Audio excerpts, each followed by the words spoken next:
இன்றைக்கி இந்த வீடியோவில் மிக அதிரடியான ஒரு ஜோதிட தாள்களை தான் இப்போ இந்த வீடியோவில் வந்து தனுசு ராசினியர்களுக்கு பார்க்க போகிறோம்.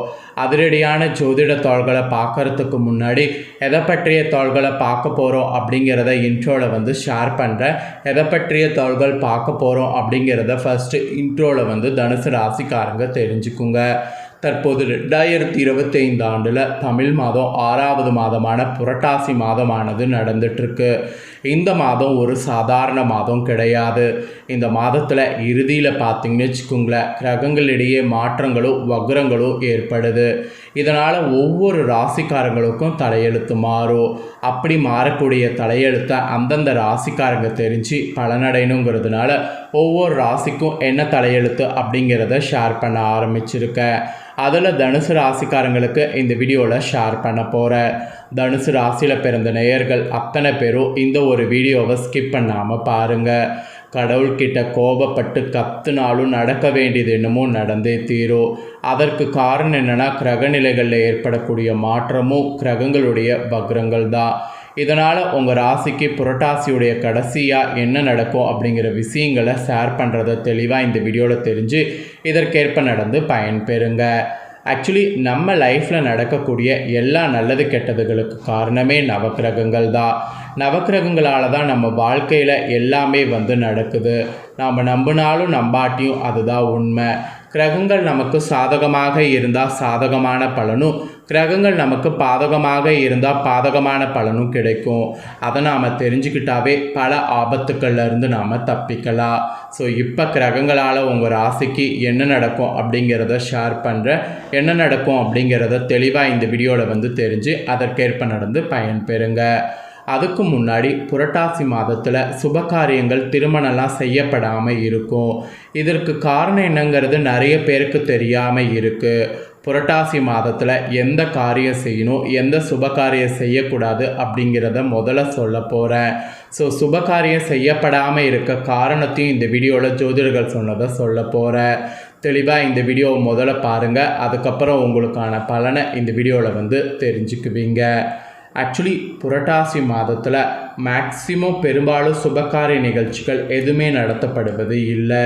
இதற்கு பின் உள்ள காரணத்தை தான் இந்த வீடியோவில் வந்து சொல்ல போகிறேன். அதை தெரிந்து கொள்ள போகிறீங்க. பொதுவாக இறைவனுக்காக அர்ப்பணிக்கப்பட்ட மாதங்களில் புரட்டாசி மாதமும் ஒன்று. இந்த மாதத்தில் திருமணம் செய்கிறது, வீடு கட்ட ஆரம்பிக்கிறது, கிரகப்பிரவேசம் செய்கிறது, இதெல்லாம் எதுவுமே வந்து பண்ணக்கூடாது. மெயினாக பார்த்திங்கன்னு வச்சுக்கோங்களேன், வளைகாப்பு கூட வந்து மேக்சிமம் நடத்தக்கூடாது.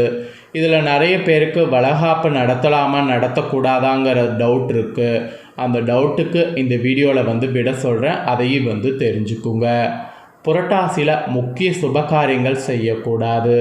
அதற்கு பல காரணங்கள் அறிவியல் ரீதியாகவும் இருப்பதாக சொல்லப்படுது. அதெல்லாம் என்னென்ன என்பதை தான் இந்த வீடியோவில் பார்க்க போகிறோம். ஆக்சுவலி ஜோதிடத்தின்படி சூரியன் கன்னி ராசியில் சஞ்சாரம் செய்யக்கூடிய ஒரு அற்புதமான மாதம் தான் இந்த புரட்டாசி மாதம். தமிழ் 6வதாக வரக்கூடிய இந்த புரட்டாசி மாதம் பெருமாளுக்குரிய மிக அற்புதமான மாதமாக பார்க்கப்படுது. இந்த மாதத்தில் வரக்கூடிய சனிக்கிழமை விரதம் மற்றும் பெருமாள் வழிபாடு மிக சிறப்பானதாக பார்க்கப்படுது. அது மட்டும் இல்லாமல் புரட்டாசி மாதத்தில் வரக்கூடிய மகாலயபட்ச கால விரதம், மகாலயபட்ச அமாவாசை விரதம் மிகவும் மற்ற மாதங்களில் வருவதை விட விசேஷமானது. இந்த காலத்தில் முன்னோர்களுக்கு தர்ப்பணம் கொடுக்க உரிய நாட்கள் தான். ஸோ அதனால தான் பார்த்திங்கன்னு வச்சுக்கோங்களேன், இந்த மாதம் வந்து தெய்வ மாதம், முன்னோர்கள் மாதம் என்று சொல்லப்படுது. இந்த மாதத்தில் வரக்கூடிய நவராத்திரி பண்டிகை கூட அம்பாளை வேண்டி வழிபடக்கூடிய மிக கோலாகலமான பண்டிகைகளில் ஒன்றாகும். இப்படி பல இறை வழிபாடு விசேஷங்கள் வரக்கூடிய இறைவனுக்கு என அர்ப்பணிக்கப்பட்ட மாதம் புரட்டாசி என்பதால் இந்த மாதத்தில் திருமணம் உள்ளிட்ட செய்யப்படக்கூடாத காரியங்கள் இருக்குது என்பதை முன்னோர்கள் சொல்கிறாங்க. ஸோ முழுக்க முன்னோர்கள் இறை வழிபாட்டிலே இருக்கணுங்கிறதுனால தான் இந்த மாதத்தில் பார்த்திங்கன்னு வச்சுக்கோங்களேன், திருமணம் போன்ற காரியங்கள்லாம் செய்யக்கூடாதுன்னு வந்து சொல்லப்படுது. திருமணம் செய்ய ஆக்சுவலி உகந்த மாதம் சித்திரை, வைகாசி, ஆவணி, தை, பங்குனி இந்த மாதங்களில் மிகவும் உகந்தது என ஜோதிட சாஸ்திரங்களில் குறிப்பிடப்படுது. இந்த மாதங்களில் திருமணம் போன்ற சுபகாரியங்கள் செய்தால் மணமக்கள் மகிழ்ச்சியும் புத்திர பாக்கியத்தோடு வாழ்வார்கள் என்ற நம்பிக்கை இருக்குது. அதே போல் ஆடி புரட்டாசி மார்கழி ஆகிய மாதங்களில் திருமணம் போன்ற சுப காரியங்கள் மேக்சிமம் செய்யக்கூடாது. மீறி செய்தால் அது நல்லதல்ல. அதே போல் கர்ப்பிணி பெண்களுக்கு ஒருவேளை இந்த மாதம் ஒற்றைப்பட மாதமாக அமையக்கூடிய பட்சத்தில் வளைகாப்பு நடத்தலாம். எந்த ஒரு பிரச்சனையும் இல்லை. முடிஞ்சளவு சுபகாரியங்கள் செய்ய வேண்டாம். முடியாத பட்சத்தில் ஒற்றை மாதங்கிறதப்ப வளைகாப்பு தாராளமாக செய்யுங்க. பொதுவாக நம்ம நாட்காட்டியில் வாஸ்து நாள் என்று பார்த்திருப்போம். அதில் ஆனி புரட்டாசி மார்கழி பங்குனி ஆகிய 4 தமிழ் மாதங்களில் மட்டும் வாஸ்து நாள் குறிப்பிடப்பட்டு இருக்காது. அதனால தான் இந்த புரட்டாசியில் வீடு கட்டுறது, கிரகப்பிரவேசம் செய்கிறது, வாஸ்து பூஜை செய்கிறது இதெல்லாம் வேணான்னு சொல்லப்படுது. வாடகை வீடாக இருந்தாலும் வீடு குடி போகக்கூடாதுங்கிறது சொல்லப்படுவதற்கு காரணம் இதனால தான். வீடு கட்ட ஆல்ரெடி தொடங்கி பணி நடந்து கொண்டிருந்தால் அந்த பணியை இந்த மாதத்தில் மேற்கொள்ளுங்க. மற்றது எதையும் செய்ய வேண்டாம். ஸோ புரட்டாசி மாதம் இறை வழிபாட்டுக்கு, முன்னோர்கள் வழிபாட்டுக்கு மிகவும் உகந்தது. அதுலேயும் தை அமாவாசை, ஆடி அமாவாசை, புரட்டாசியில் வரக்கூடிய மகாலயபட்ச அமாவாசை இதெல்லாம் தான் ரொம்ப வழிபாடு செய்கிறதுக்கே மிக முக்கியமான நாள். அது மட்டும் இல்லாமல் புரட்டாசி மாதத்தில் வரக்கூடிய மகாலயபட்ச காலம் 15 நாட்களுமே விரதம்தான். மகாலய அமாவாசையும் விரதம்தான். இதுவே விசேஷம்தான். இந்த காலத்தில் முன்னோர்களுக்கு தர்ப்பணம் கொடுக்கறது மட்டும்தான் பண்ணணும். புரட்டாசி மாதத்தில் மகாலயபட்சம் முன்னோர்களுக்காகவே அனுசிக்கப்படுது.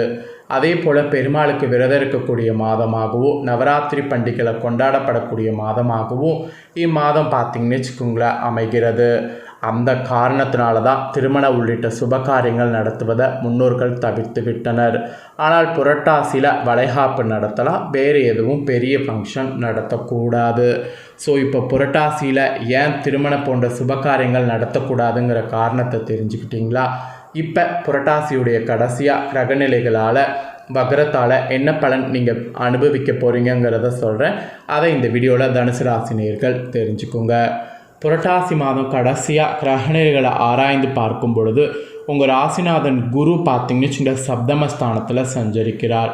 அவரோடு சந்திரனும் இணைந்து குரு சந்திர யோகம் உருவாகுது. இந்த விதத்தில் இந்த டைம் கடைசியாக தொட்ட காரியங்கள் வெற்றி பெறும். தோள் கொடுத்த உதவ நண்பர்கள் காத்திருப்பாங்க. வெற்றிக்குரிய தாள்கள் வீடு தேடி வரும். வீடு வாகனம் வாங்கக்கூடிய யோகம் உண்டாகும். குரு பார்க்க கோடி நன்மை என்பதால் கல்யாண முயற்சிகள் கைகூடும். கடமையில் இருந்த தொய்வுகள்லாம் அகலும். குடும்பத்திற்கு தேவையான விலை உயர்ந்த பொருட்களை வாங்கி மகிழ்வீங்க. பொது வாழ்வில் ஈடுபட்டிருக்கிறவங்களுக்கு கேட்காமலே சில நல்ல பொறுப்புகள் கிடைக்கும். கிடைச்ச பொறுப்புகளை கரெக்டாக முயற்சி பண்ணிங்கன்னா வெற்றியும் அடைய முடியும். இதில் துலாம் ராசியில் புதன் வரப்போகிறாரு. துலாம் ராசிக்கு புதன் செல்றதுனால உங்கள் ராசிக்கு 7, 10 ஆகிய இடங்களுக்கு அதிபதியானவர் புதன். அவர் லாபஸ்தானத்துக்கு வரக்கூடிய இந்த டைம் பொருளாதாரத்தில் நிறைவு ஏற்படும். புதிய தொழில் தொடங்குவதில் இன்ட்ரெஸ்ட்டு காட்டணும். வெளிநாடு செல்லக்கூடிய முயற்சியில் அனுகூலமானது கிடைக்கும். வழக்குகள்லாம் சாதகமாக முடியும். வளர்ச்சி பாதையில் அடியெடுத்து வைக்க நண்பர்கள் வழிகாட்டுவாங்க. இளைய சகோதரர்களிடம் இணக்கம் ஏற்படும். பிறருக்கு பொறுப்பு சொல்லி வாங்கி கொடுத்த தொகை சேரும். புனித பயணங்கள் உண்டு. பொது வாழ்வில் இருப்பவர்களுக்கு அதிகார அந்தஸ்து கிடைக்கும். நீங்கள் கேட்ட சலுகைகளை வழங்க மேலதிகாரிகள் முன் வருவாங்க. நிலையான வருமானத்திற்கு வழி பிறக்கும். அதுக்கான நேரம் தான் இந்த நேரம். ஸோ இந்த நேரம் கரெக்டாக யூஸ் பண்ணிக்கோங்க. நெக்ஸ்ட்டு சனி வக்ரங்கிறது ஒன்று நடக்க போகுது. இதனால் என்ன நடக்குங்கிறத சொல்கிறேன்னு தெரிஞ்சுக்குங்க. கும்ப ராசியில் சஞ்சரிக்கக்கூடிய சனி இந்த புரட்டாசி கடைசியாக வக்ர இயக்கத்தில் இருப்பார். உங்கள் ராசிக்கு 2, 3 ஆகிய இடங்களுக்கு அதிபதியானவர் சனி பகவான். அவர் இப்போ வக்ரம் பெறுவது அவ்வளவா நல்லதல்ல. பொருளாதாரத்தில் தான் பற்றாக்குறை நிலவும். புதிய முயற்சிகளில் தடை ஏற்படும்.